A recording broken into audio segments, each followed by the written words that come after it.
There we go. All right, Coraline and Kanana, thank you for joining again. Another talk show. Today we are hosting Alina, a digital nomad, a digital coach, a digital nomad coach, actually, from Russia.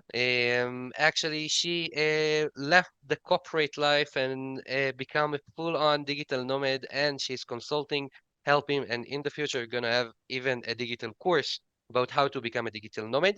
Alina, thank you so much for joining. Thank you. I'm so glad to be here. Pleasure. All right. So as always, we are obviously starting by jumping into your story. Tell us a little bit about your background, how you started, what was before, please. Yeah, sure. So originally I'm from Russia, but I'm digital nomad with 1 year of experience. But before I was traveling also, but always came back home. And I quit my corporate job in June 2021. And at that period of time, I had some saving and decided that I wanted to spend my summer traveling. But then I decided to extend it and travel even in autumn and winter. And in January, I realized that I spent only 3 days at my home. And I decided, like, why I keep my apartment and my car? Maybe it's better to move out and like save this money, rent a storage space for my stuff, and sell my car. So it took an effort, but in at the end of the March last year, I came to Turkey with my boyfriend and just went back, and that's how I started my digital nomad life. All right. Yeah. So you've been around like in the completely digital nomad for 1 year, but before it, like you used to work in the corporate and you told me that you used to travel a lot as well, right? Yes, yes, because it was pandemic time and I could work remotely, but within my country. And that's why I travel all around Russia and I got, okay, okay, it's cool. I can afford it and I can feel this freedom. But, still this job was very boring and hard for me. And I felt that I would like to explore other countries as well. And I got like, okay, why I should spend all my life there? It's better quit this job and actually I didn't have any back plan. I just quit the job and then I found a job like I started work with startups because my professional background, I've been working in tech for over 13 years in different roles like business development manager, product manager, and even I organized a big tech conference in Russia. And so I started working with startups as freelance manager, helping them to grow. And this is how I get money during my trips. So this has helped me to start my freedom. Yeah, so you basically quit your job, you just said, okay, I had enough, put it on the side, quit completely, and no backup plan, and just start accepting clients, right? Yeah, Um, so this is really a scary thing to do. I mean, this kind of, all or nothing kind of thing, right? But what actually led you to the decision to quit a job, to quit nice salary? I know a little bit boring, but nice salary and the option to work remotely, and take a chance on getting clients as a freelance. I think I got that I don't feel happy. So it's like some people they can get used to this feeling, and I got that it's enough for me. So I even felt very badly. I mean, physically. And when I got that, like every morning when I opened my laptop, I almost crying. But it's just an online meeting. But I'm almost crying because I don't want to Oh my do God, this job. you I don't burned I out. don't yeah, I burned out. That's true. That yeah, it's the right word for that. And I decided, okay, let's do kind of sabbatical. And I started like first months I was just traveling, visiting my relatives, friends, and just was thinking, okay, what to do next. And like in few months, some people, they just accidentally came to me and said like, oh, we have some job, do you want to join us? And I got like, okay, I can work remotely. It's easy. I mean, they don't control your time. You can work just on the results. And I got like, okay, I like this plan. At least I know how to earn money like first month, and then I will create something else. Hmm. I will So take it from there. Yeah. yeah, so I just trusted. I just trusted to let everything go. And I think the hardest part was to leave your home, because beforehand I always knew that I can come back to my home. I have a home. I have a home where is my stuff, where everything is like I love. It's cozy. It's my home sweet home, and so on. And when I got like, okay, now I have to leave it.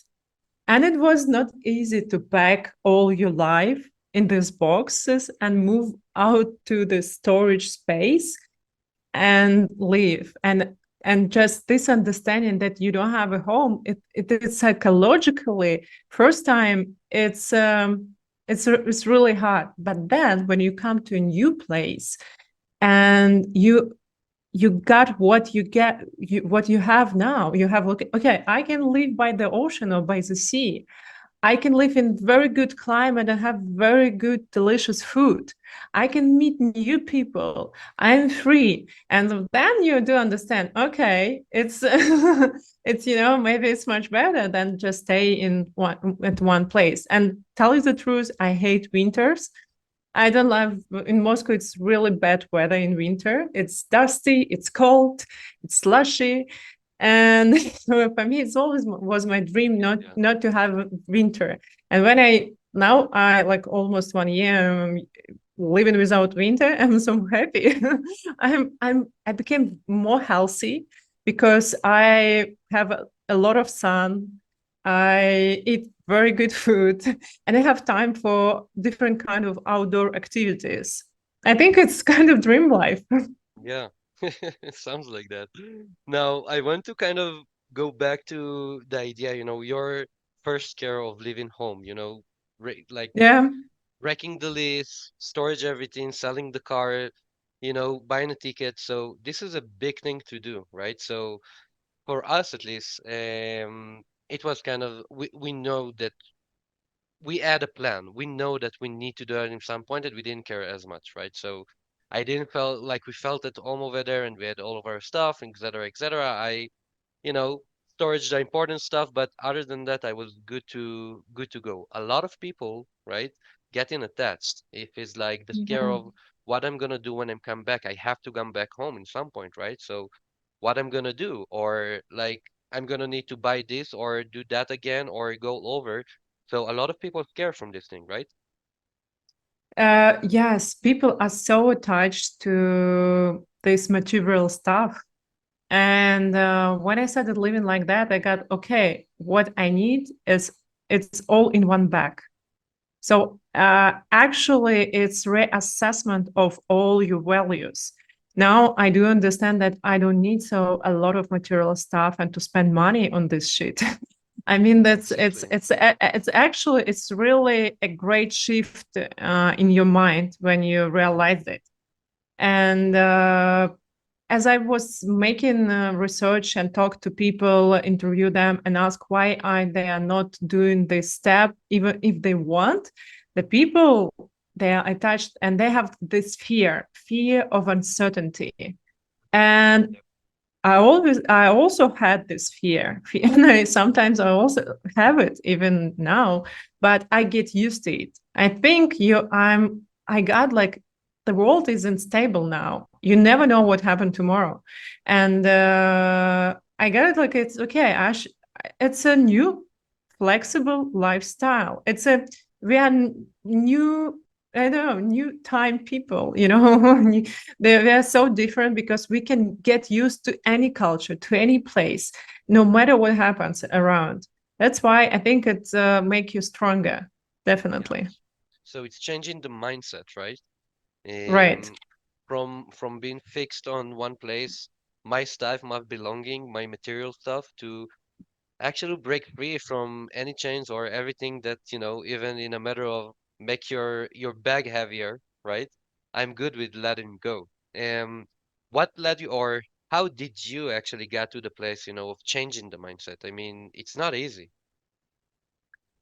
It's not easy at all, but maybe because I wanted to feel free so hard.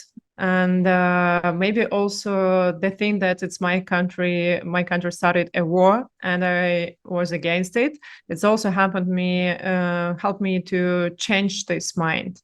So I got like, okay, I can't stay here anymore. I have to adapt to a new world, to a new life. And it also was life-changing decision for me. But tell you the truth, the decision to leave my country, it was before like Or the all war. this war happened. Yeah, because I had this experience of living abroad before. I stayed for 5 months in the US. I stayed in Silicon Valley because I started in Startup Nice. Accelerator, and I got like, oh, the world is so different. They have this different mindset there in Silicon Valley. Oh, I would like to to see more people like that. I would like to grow there. And for me, after that trip, because I had to go back home because of visa, of course, I couldn't stay longer. And I got that I would like to travel more. I would like to move to a new country. I would like to expand my mindset. I would like to be a global person. And was my aim. And actually, when I started work in the corporate world, and I started it because at that period of time, I didn't know that I can do it differently. It was a way that I already used to do, and it was kind of prison for me. I worked in the corporation. It's like a very big corporation, very typical in sense of culture. And I got that I'm so unfree there because people there are so narrow-minded. And for me, it was really a prison. Even Yeah. as during pandemic, I could travel, it's still you if you and that's why this all these things, all these thoughts brought me to this decision. And tell you the truth, beforehand, I was living a very fancy big city life, having fancy car, uh, going to fancy restaurants and wearing this brand clothes. But then I realized that, oh my God, Worth it. Yeah. yeah, it doesn't work at all. Because when you have this different life, when you are free and when you can go out and see the ocean, I think it's much more better than having all the things. And it's not the same even if you travel. I don't know, like, I know rich people, maybe they travel very often. It's not the same. It's because of the way of your mindset and the way of your lifestyle. It's Yeah. totally different.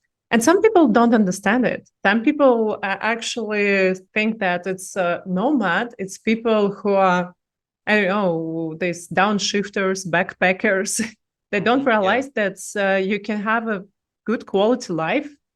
So if you can earn money remotely, you can have the same level of life wherever you are, and it depends what's important for you. Okay, you Yeah. can, even in Bali, you can rent a very expensive villa if you can afford it. Why not?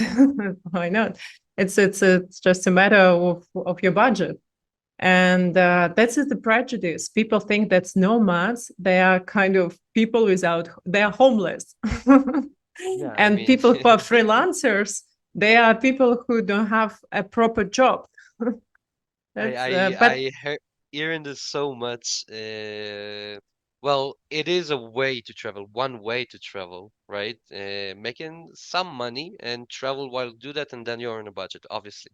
But for me, I mean, I just copy and paste myself over here to Guatemala, right? I have the same schedule and working the same hours, and just like over here in front of the lago every day, and in this beautiful place, different culture, everything is like so vibing and pumping, and it's all like different, right? But my schedule, my work, my focus is kind of the same. It's not like I'm a backpacking right now or something is unstable. No, my business are the same. My working hours the same. My employees the same. Everything is basically the same. Just the hours change. So yeah. Yeah, Um, so it's a lot about like a matter of getting into the mindset that yeah, digital nomad, it's not about, the backpacker life, like early 20 kind of thing. It's like actually living in a place, in a new place, while you're able to move and freely, right, change your location. And this is like kind of the title of it. Now I want to ask you something. This is something that really interested me. Obviously, you're coming from Russia. Right now, there is a lot of, bad rep against Russia in general, all of the wars and everything behind it. Do you feel it like on your day to day when you're traveling with your Russian passport, when you, I don't know, when you present yourself to new people, new places? Do you feel anything, dodgy or uncomfortable with it? From the actually, other side, no. of course. Yeah. I tell you the truth, I was surprised because I was expecting it that I have to hide my passport and like it's difficult to hide my Russian accent, Yeah. but you know Ex- it's when people difficult to hide in general the idea, it's part of you, it's part of who you for are, and sure, kind of you need and I don't to want dodge it. it. Yeah. Yeah, because yeah, that's. The thing because we feel this pressure and fault and that's the thing but I mean um, I never met any negative towards me and because the people mostly are very empathetic and they do understand that there is a government who does this all bad things and there are citizens and if actually if you're a very open person you explain what is happening what is your position that you are against it uh, they they are fine they want to talk with you and they like I met so many people who explained me that they do understand it they do understand what is happening they do understand that there are different kind of like it's not about whole nation right you can cancel whole nation and during my my traveling I never met it even in sense of visa I never been canceled of anything because of it I heard some things that people face it during their job when they're doing their startups but I mean, on personal level, nice, nothing. And I'm happy that people are very human. I mean, Yeah. they do understand everything. And, people in South Africa, they also explained they've been in the same situation in 90s because of Hmm. apartheid. Yep. And they said like, okay, we've been there. We do understand how world is against you. We do know how it feels. Yep. Yep. Right. Okay, so let's change to a little bit better note. So we spoke about your past, we spoke about everything that led you to this point. Tell us a little bit about your day to day. How is your digital nomad life look like? Well, my life is pretty like I have pretty same schedule as you told about your schedule. So I like during my business days I work. I wake up like usually at 10 a.m., have breakfast, and then start working on my laptop. The difference that's in noon, I can go to a cafe for lunch or have some short walk to the beach, wherever I am. So, but I like to go outside. And then I continue working the same like till 6, 7, 8 p.m. Depends how much work I have to do. And but the thing that I try usually, I love to go to see the sunset because it's for me it's like a very natural. like natural show that you can have every day. And during weekends, I prefer to go somewhere and to explore new places. So I don't feel like a tourist here. So because yeah, like 5 days a week I spend staying at home, or sometimes we go to co-working and working.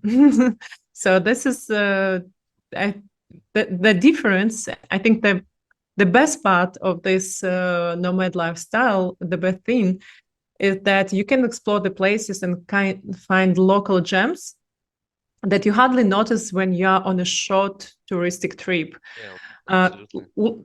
Let me explain it. It's like when we are looking for a living within our budget, it's usually is not in very touristic locations.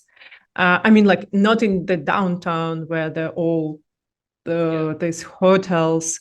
And so we can find an amazing park, cafe, or hike, which mostly only locals know. And the second part, what I like, is that you feel that you are always on vacation, even if you work during the week. But during weekends, you explore something new. So, like in my previous life, I have to fly somewhere during weekends to explore something new. And here, I don't need. I just drive the car and I'm in a new place. And I think it's amazing. Absolutely. Wow. Yeah. I totally agree. Like this is the same thing that we kind of do right now in San Pedro, or in Guatemala in general, in Atitlan. So Atitlan, I have like 12 villages surrounding the lago, the lake. So Mm-hmm. every weekend we trying to go to a different place, kind of experience for, the whole day and take our time. And it's not a location, it's not a destination that you go and travel for long as we do. So people not staying like 3, 4, 5 months in Atitlan. They basically come in for a week or two, unless the people that are actually staying. So San Marcos full of people that are staying and staying for a long time, and even people that moved here completely. So the vibe over here that you have like the super tourist part, and you have the half tourist, which is kind of where we are, right? Like feeling the local, being like half local kind of thing. I can already say that I'm feel comfortable to say, I'm living here. Like we're basically living here for like 3 months already, 4 months. So it is something that, is really different than the short term kind of destination, Yeah. Yeah. Right. Beautiful. So basically, you're right now in South Africa. You traveled Bali, Yeah. you Yeah. traveled Turkey, right? Yeah. Let me kind of tackle it from a different way. You are a person that love the sun, love the summer, chasing the sun, as I like Yeah. call it earlier, yeah. Um, where is the best beaches? Where is the best like vibing, beach life kind of vibing, summer vibe? If you want to call it. Wow. It's all these places are amazing for their beaches, but they are so different. So in Turkey is it's they have warm sea and you can swim there from the end of the March. That was surprise for me. That's in summer it's too hot there, so I'm not a big fan of hot weather. But they see it's the color is amazing color. I mean, I love it, and the temperature is also very. I don't know. It's good for your body. In Bali, it's all year round. It's warm and it's tropical weather there.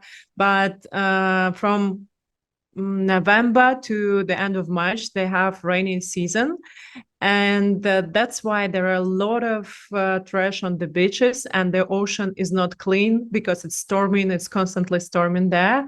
And I started surfing there, but sometimes it was really disgusting to surf in the ocean because everything is Yeah, messed there.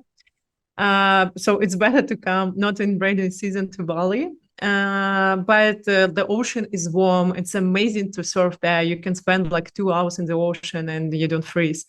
And here in South Africa, it's Atlantic. Actually, there is like in South Africa, it's Atlantic and the Indian Ocean, but Indian Ocean is much further from Cape Town. It takes like 5-6 hours drive to get there.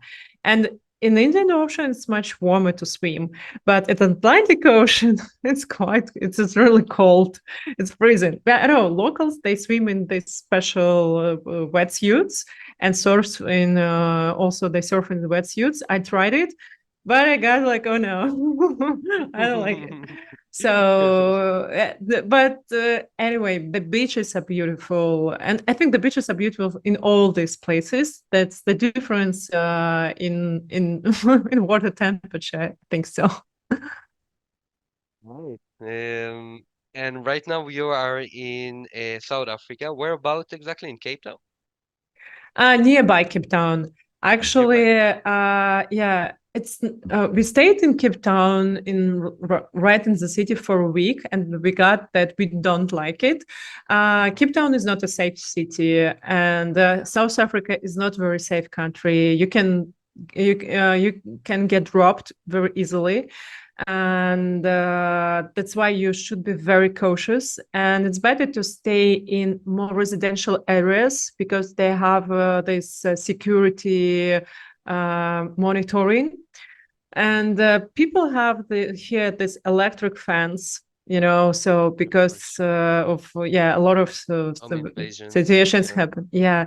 And in this area, like residential areas, you can go outside and feel safe, but in the city you don't feel like that even during the daytime. And that's why because people who are from big cities, they always think, okay, I come to a new place, I would like to stay in a city. But it's not the same. Like, it's South Africa is about staying by the nature and enjoying nature. It's about hiking, it's about ocean. It's not about some cultural thing. So that's I think there are some museums, some buildings, but you can do it like in one day in a city and just have a short trip there, and it's better not to stay there. And actually, it's cheaper to Live stay outside. not to stay in Cape Town area. So you Mm-hmm. can find like from 1 hour drive, you can stay by the ocean. You can rent Airbnb for 1,000 for months, and you are like 5 minutes from the ocean. I mean, 5 minutes walk. We just come back from this place, and it was amazing. It's a village, but I mean, it's so tranquil place. If you and there is the name of it is Betty's Bay, and there are beach with penguins, with African penguins, and it's amazing to have neighbors like penguins. Like almost every day I went there to watch them because they're amazing. So there are Oh my God. 25 colonies across along the South African shore of these African penguins colonies. And so yeah, we were staying right by this beach, and it was Oh my cool. God. What an experience. Yeah. Yeah, alrighty. So first of all, thank you so much for joining us. That was really lovely interview. Before we gonna say goodbye to everyone, obviously I'm kind of giving the stage, the last couple of minutes, for you to address our audience. If it's a matter of like giving us your kind of biggest tip or the greatest tip that you can give, or obviously talk a Yeah. little bit about your services and how you can actually help digital nomads and people from our community to break free. Please go ahead. Yeah, I would like to give some practical tips. So always buy insurance if you don't have one. There are some digital nomads insurance like Safety Wings, and I can send you my referral link because I'm their ambassador. Always check immigration policy and don't overstay in the country. So it's important also to remember because sometimes you can forget about Us, we time. missed it. We missed it in 2 days. Our visa pay a fine of like $100. Yeah, Yeah, but sometimes you can be banned for five yeah, years. For example, in yeah. South Africa, it's like that. Try to see the place with local eyes. Check the safety of areas where you're going to stay. There are special website where you check. Always have your home sweet home kit, for example. for me is having garland lights because it makes cozy, and good knives and pour over for coffee. And don't be afraid. I think Yeah, it's the most amazing decision you made, and later you will think, why I didn't make it early? earlier. Why I didn't make it early? Yeah, this is the thing. And I work as a digital nomad coach, helping people with travel. I help them with their mindset, like how to change your mindset and overcome fear, and also how to adapt to a new country and make network and socialize there. Because in my previous job, I was very good at it, and I'm always happy to share these tips. And later, I'm going to launch my own online course. And if you follow me on Instagram, you will, will get a notification about it. Beautiful. All right. So, guys, thank you so much for watching. Thank you so much for being with us. Um, all of the links, everything that Alina mentioned will be in the description. If it's the YouTube, if it's the Instagram, whatever it is. Don't forget to join our Discord. Don't forget to sub and do the bell thing, and just to get all of the notification. And yeah, thank you so much. I will catch you next time. See ya. Thank you. See you. Bye. Bye, everyone.